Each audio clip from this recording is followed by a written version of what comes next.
इस वीडियो में हम आपके ये सारे डाउट्स क्लियर करने वाले हैं। ये सब आपके सब्जेक्ट्स हैं, इसके अंदर यूनिट्स आते हैं और फिर उसके अंदर भी चैप्टर्स आते हैं। नेक्स्ट जो आपका चैप्टर आता है वो होता है हेल्थ प्रमोशन। इनके अंदर यानी मानव शरीर और स्वच्छता के अंदर आपके 3 चैप्टर्स हैं। तो काफी बच्चे इस बात से परेशान होते हैं कि आखिर एएनएम के फर्स्ट ईयर में पढ़ना क्या है। जैसे एएनएम कॉलेज में तो एडमिशन ले लिए, लेकिन उसके बाद पढ़ाई क्या करना है, क्या क्या सब्जेक्ट्स पढ़ने हैं, कौन कौन से बुक्स लेने होंगे, किस किस सब्जेक्ट के बुक लेने होंगे, इसमें बहुत ज्यादा कंफ्यूज होते हैं। तो आज की इस वीडियो में हम आपके ये सारे डाउट्स क्लियर करने वाले हैं और इसके अलावा आपको पूरे साल कैसे पढ़ाई करनी है, किस तरीके से पढ़ाई करने से आपका पूरा सिलेबस कंप्लीट हो सकता है, क्या सही तरीका है, वो भी इस पर भी हम लोग बात करेंगे। ठीक है, नो डाउट सही तरीके आपको सब लोग नहीं बताते हैं, सिर्फ बोलते हैं पढ़ना है, बट कैसे पढ़ना है ये चीजें बहुत कोई लोग आपको नहीं बताते हैं। वो चीजें हम आपको इस वीडियो में क्लियर करके सारी चीजें संक्षेप में डिटेल में आपको बताएंगे। ठीक है, तो पहले एक समरी, उसके बाद फिर डिटेल। समरी क्या, एएनएम फर्स्ट ईयर का जो सिलेबस है जिसमें आपको जो 4 सब्जेक्ट पढ़ने होते हैं, वो 4 सब्जेक्ट आपके होते हैं। पहले कम्युनिटी हेल्थ नर्सिंग, ये सब आपके सब्जेक्ट्स हैं, इसके अंदर यूनिट्स आते हैं और फिर उसके अंदर भी चैप्टर्स आते हैं। तो कम्युनिटी हेल्थ नर्सिंग पहला आपका सब्जेक्ट हो जाता है। फिर हेल्थ प्रमोशन आपका दूसरा सब्जेक्ट होता है, यानी कि स्वास्थ्य संवर्धन, और कम्युनिटी हेल्थ नर्सिंग यानी कि सामुदायिक स्वास्थ्य नर्सिंग। तीसरा सब्जेक्ट आपका आता है प्राइमरी हेल्थ केयर, जो प्राथमिक स्वास्थ्य देखभाल। चौथा आपका आता है चाइल्ड हेल्थ नर्सिंग, यानी कि बाल स्वास्थ्य नर्सिंग। ठीक है, तो ये 4 सब्जेक्ट होते हैं जो आपको पढ़ने होते हैं एएनएम के फर्स्ट ईयर में। सेकंड ईयर के लिए फिर दूसरे पार्ट आते हैं। ठीक है, हेल्थ सेंटर मैनेजमेंट और फिर मिडवाइफरी, वो सेकंड ईयर का पार्ट है। फर्स्ट ईयर में ये 4 सब्जेक्ट आपके लिए रहते हैं। अब देखिए, सबसे पहली बात आती है कि पढ़ना कैसे है, क्या पढ़ना है, कैसे पढ़ना है। इस चीज के लिए जरूरत होता है कि आपको एक गाइड किया जाए, गाइडेंस की जरूरत होती है। वो गाइडेंस कैसे, देखिए सबसे पहले पढ़ने का जो तरीका होता है कि आप अपने बुक में जो कंटेंट है वो डिटेल में पढ़े। उसको पढ़ने के लिए आपको टीचर्स के लेक्चर्स कंप्लीट करने पड़ते हैं, जो आपके क्लासेस होते हैं वो कंप्लीट करने पड़ते हैं। उस क्लासेस को कंप्लीट करने के बाद में उससे रिलेटेड क्वेश्चन प्रैक्टिस करना होता है। क्वेश्चन प्रैक्टिस करने के बाद में जब आपका 1 चैप्टर 2 चैप्टर हो जाए तो उस पूरे चैप्टर्स के आपके क्वेश्चंस कंप्लीट होने चाहिए, तब आपका 1 चैप्टर कंप्लीट माना जाता है, यानी पूरी तरीके से पूरा माना जाता है। इसके बाद आपका टेस्ट होता है जिसमें आपको परफॉर्म करना होता है। अगर आपके मार्क्स बेहतर आ रहे हैं यानी कि आपको वो सारे चैप्टर्स कंप्लीट हो चुके हैं। इसके बाद फिर हम लोग और आगे बढ़ते हैं, और फिर भी अगर डाउट होता है, जो टेस्ट में क्वेश्चन गलत हो गया, उसको रिवाइज करना होता है, और उस रिवीजन के बेसिस पे फिर आप आगे अपना और भी बेहतर परफॉर्म कर पाते हो।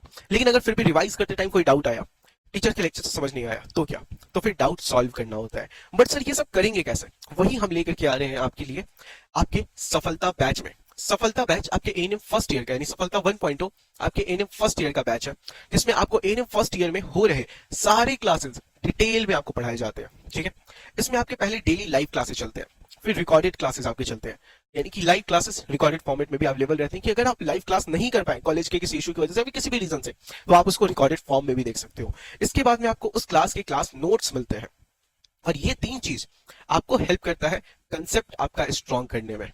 ठीक है, अब आपका कंसेप्ट तगड़ा हो चुका है, स्ट्रॉन्ग हो चुका है, क्या जरूरत है सेकंड स्टेज का, क्वेश्चन प्रैक्टिस। क्वेश्चन प्रैक्टिस के लिए आपको जो डेली पढ़ाया जाता है उस पार्टिकुलर पार्ट से आपको 15 क्वेश्चन का सेट दिया जाता है, जिसको हम लोग डेली प्रैक्टिस पेपर बोलते हैं, डीपीपी बोलते हैं।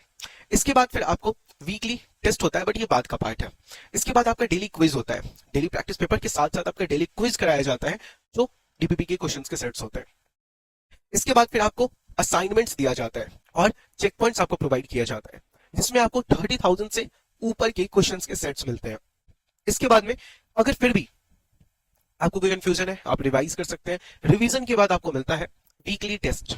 अब वीकली टेस्ट आप कैसे अटेम्प्ट करोगे, तो हमारे इसी बैच में, सफलता बैच जो है, इसी बैच में आपको वीकली टेस्ट मिलता है। टेस्ट का एक पूरा अलग सेक्शन है, वहां पे आप अपना टेस्ट कंप्लीट कर सकते हो। तो वो वीकली टेस्ट भी आपको अटेम्प्ट करने के लिए मिलता है। और इसके साथ साथ अगर फिर भी डाउट है, तो डाउट क्लियर करने के लिए हम लोग आपके लिए डाउट फॉरम ओपन रखे हैं, और डाउट एआई का आपका सपोर्ट है। ठीक है, तो ये सब कुछ आपको कितने में मिलता है, ये सब कुछ आपको प्रॉपर्ली 670 रुपीज में कंप्लीटली मिलता है। तो ये ऑल ओवर इंडिया का सबसे लोवेस्ट प्राइस है, और सबसे बेस्ट कंटेंट आपको यहाँ पे अवेलेबल कराया जा रहा है। इसके लिए आपको कुछ स्टेप्स फॉलो करने होंगे। क्या करना है, सबसे पहले जो हमारा ऐप है स्टडी विद रितेश, ये आपको डाउनलोड कर लेना है। फिर उसमें अपना नेम और मोबाइल नंबर रजिस्टर करना है, और फिर आपको चले जाना है पेड कोर्स के सेक्शन में। वहीं पे ANM first year second year में आपको सफलता बैच मिलेगा, यानी ANM first year second year का एक सेक्शन होगा, वहीं पे आपको सफलता बैच मिलेगा। वहीं पे पेमेंट करने का ऑप्शन आएगा, तो पेमेंट करके आप हमारे बैच में इजीली इनरोल हो सकते हैं। फिर भी अगर किसी टाइप का आपको प्रॉब्लम फेस करने को मिलता है, तो आप हमारे दिए गए हेल्पलाइन नंबर पे कांटेक्ट कर सकते हैं, 8809802288। यहाँ पे आपकी पूरी मदद करी जाएगी। ठीक है, अब जो आपका सबसे पहला सब्जेक्ट है कम्युनिटी हेल्थ नर्सिंग, उसमें आपके एक यूनिट के अंदर ये सारे चैप्टर्स आते हैं। अब इन चैप्टर्स में क्या, तो कंसेप्ट ऑफ हेल्थ, ये हमारा पहला चैप्टर है। स्वास्थ्य की अवधारणा, नेक्स्ट क्या है, कम्युनिटी हेल्थ प्रैक्टिसेस यानी समुदाय स्वास्थ्य अभ्यास। नेक्स्ट क्या है, हेल्थ प्रॉब्लम्स एंड पॉलिसीज, स्वास्थ्य समस्याएं और नीतियां। नेक्स्ट चैप्टर हेल्थ ऑर्गेनाइजेशन यानी स्वास्थ्य संगठन। फिर रोल ऑफ हेल्थ टीम, स्वास्थ्य टीम की भूमिका। और स्ट्रक्चर ऑफ कम्युनिटी, समुदाय की संरचना।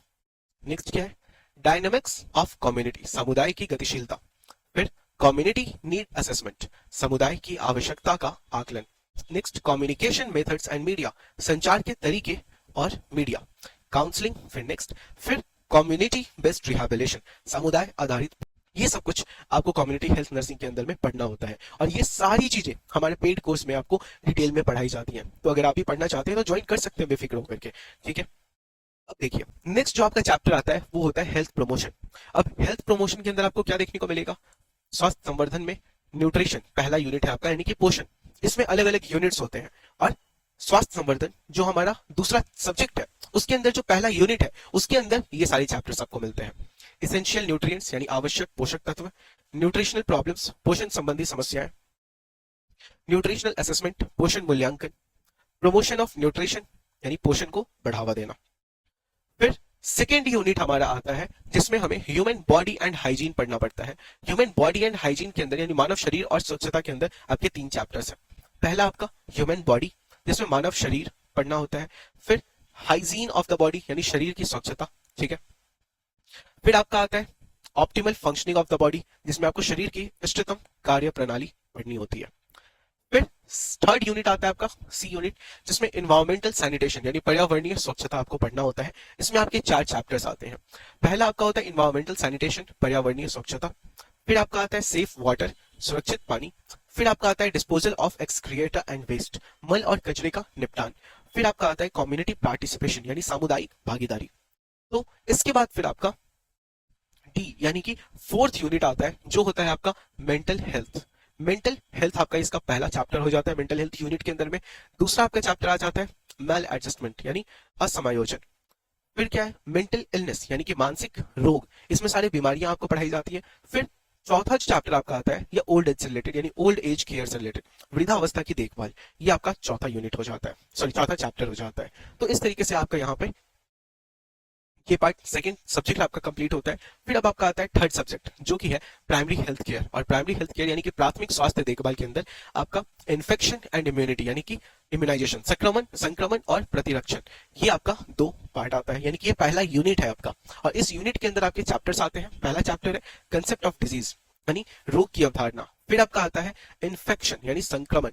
फिर आपका immunity and body defence mechanism यानी कि प्रतिरक्षा और शरीर की रक्षा प्रणाली, ये आपका थर्ड चैप्टर। फिर आपका आता है इम्यूनाइजेशन यानी टीकाकरण।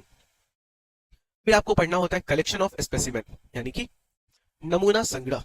फिर डिसइंफेक्शन एंड स्टेरिलाइजेशन यानी कि कीटाणु शोधन और नसबंदी। फिर आपका पढ़ना होता है वेस्ट डिस्पोजल यानी कि कचरा का निपटान कैसे करते हैं वो पढ़ना होता है। तो ये सारे चैप्टर्स हमारे फर्स्ट यूनिट के हो जाते हैं। फिर सेकेंड यूनिट जो आपका आता है वो होता है कम्युनिकेबल डिजीज यानी संचारी रोग। इसमें आपका जो पहला चैप्टर है वो है इंट्रोडक्शन टू कम्युनिकेबल डिजीज। फिर आपका आता है संचारी रोगों का परिचय। उसके बाद आता है कॉमन कम्युनिकेबल डिजीज यानी सामान्य संचारी रोग। फिर थर्ड चैप्टर आपका आता है केयर इन कम्युनिकेबल डिजीज संचारी रोगों में देखभाल। फिर एपिडेमिक मैनेजमेंट यानी महामारी प्रबंधन आपको देखने को मिलता है। फिर थर्ड यूनिट आपका आता है कम्युनिटी हेल्थ प्रॉब्लम्स यानी समुदाय स्वास्थ्य समस्या। इसमें आपको care of the sick in the community समुदाय में रोगों की देखभाल। फिर रेस्पिरेटरी प्रॉब्लम्स श्वसन संबंधी समस्याएं, एक्स एंड पेन्स यानी कि दर्द और पीड़ा। फिर डाइजेस्टिव प्रॉब्लम्स यानी पाचन संबंधी समस्याएं। फिर यूरिनरी प्रॉब्लम्स यानी मूत्र संबंधी समस्याएं, ये सब पढ़ने को मिलता है। फिर आपका आता है कार्डियोवास्कुलर प्रॉब्लम यानी हृदय संबंधी समस्याएं। फिर diseases of the nervous system यानी तंत्रिका तंत्र के रोग। फिर आपका मेटाबॉलिक डिजीजेस मेटाबॉलिक रोग। फिर आपका आता है मस्कुलोस्केलेटल डिजीजेस यानी कि मांसपेशी और हड्डी संबंधी रोग। फिर आपका आता है केयर ऑफ हैंडीकैप यानी दिव्यांग की देखभाल। फिर नेक्स्ट जो पार्ट आपका यूनिट आता है वो होता है प्राइमरी मेडिकल केयर प्राथमिक चिकित्सा देखभाल। इसके अंदर आपके जो चैप्टर्स आपको देखने को मिलते हैं टाइप्स ऑफ ड्रग्स दवाओं के प्रकार, एडमिनिस्ट्रेशन ऑफ ड्रग्स दवाओं के प्रशासन। फिर आपके drugs used in minor elements यानी कि सामान्य बीमारियों में उपयोग होने वाली दवाएं जो होती हैं उनके बारे में, यानी कि यहाँ पे आपका फार्मा का पार्ट कहीं ना कहीं आपको देखने को मिलता है। कॉमन इमरजेंसी ड्रग्स सामान्य आपातकालीन दवाएं, तो ये सारी आपके एक फार्मा के अंदर के पार्ट्स आ जाते हैं जो आपको थोड़ा सा पढ़ना होता है। फिर आपका आता है last unit first aid and referral, प्राथमिक उपचार और रेफरल। इसके अंदर में आपको नीड फॉर फर्स्ट एड पढ़ना होता है, प्राथमिक उपचार की आवश्यकता। फिर आपको माइनर इंजरीज एंड एलिमेंट्स आपको पढ़ने होते हैं, छोटी छोटी और बीमारियां। फिर आपको फ्रैक्चर्स, हड्डी टूटना, ये पढ़ना होता है। फिर लाइफ थ्रेटनिंग कंडीशंस, यानी जीवन के लिए खतरा पैदा करने वाली स्थितियां। फिर अब यहाँ पे आपका तीन सब्जेक्ट आपका कंप्लीट हो जाता है। अब लास्ट सब्जेक्ट है आपका चाइल्ड हेल्थ नर्सिंग, यानी बाल स्वास्थ्य नर्सिंग। इसके अंदर में आपको ग्रोथ एंड डेवलपमेंट पहला चैप्टर देखने को मिलता है, विकास और वृद्धि। दूसरा चैप्टर आपका होता है nutrition of infants and children, शिशुओं को और बच्चों का पोषण। फिर चिल्ड्रंस राइट्स, बच्चों के अधिकार। और फिर care of the sick child, बीमार बच्चों की देखभाल। फिर केयर ऑफ स्कूल चिल्ड्रन, स्कूली बच्चों की देखभाल। फिर केयर ऑफ एडोलेसेंट्स, किशोरों की देखभाल। फिर केयर ऑफ एडोलेसेंट गर्ल्स, ये सारा पार्ट हमारा आता है, किशोरी बालिकाओं की देखभाल। इसमें से जो 4 सब्जेक्ट है, इसमें से 2 सब्जेक्ट यानी कि प्राइमरी हेल्थ केयर और चाइल्ड हेल्थ नर्सिंग, ये मैं पार्टिकुलरली खुद पढ़ा रहा होता हूँ आपको, यानी कि यहाँ पर आपको मैं ही सारी क्लासेस कराते हुए दिखूंगा और आपका पूरा सिलेबस एकदम डेप्थ में जाकर के आपको समझाऊंगा। जो बच्चे अभी क्लासेस लिए हुए हैं वो भी काफी अच्छे से अपने सिलेबस को कंप्लीट कर रहे हैं और काफी ज्यादा खुश भी हैं हमारे थ्रू कराए हुए क्लासेस के थ्रू। तो ये आपके लिए एक बहुत बड़ी अपॉर्चुनिटी है, आप इसको ग्रैब करें और इतने कम प्राइस पे आप इसको आगे फर्दर कंटिन्यू करें। आपके कोई फ्रेंड है जिनको अगर कोई फर्स्ट ईयर के सिलेबस में प्रॉब्लम है या फिर समझ नहीं आ रहा है, तो आप उन्हें ये वीडियो शेयर कर सकते हैं कि उन्हें क्या क्या पढ़ना है, ये बात समझ आ जाएगी उनको। So all the very best, मिलते हैं अपने नए वीडियो में नए टॉपिक के साथ। Thank you.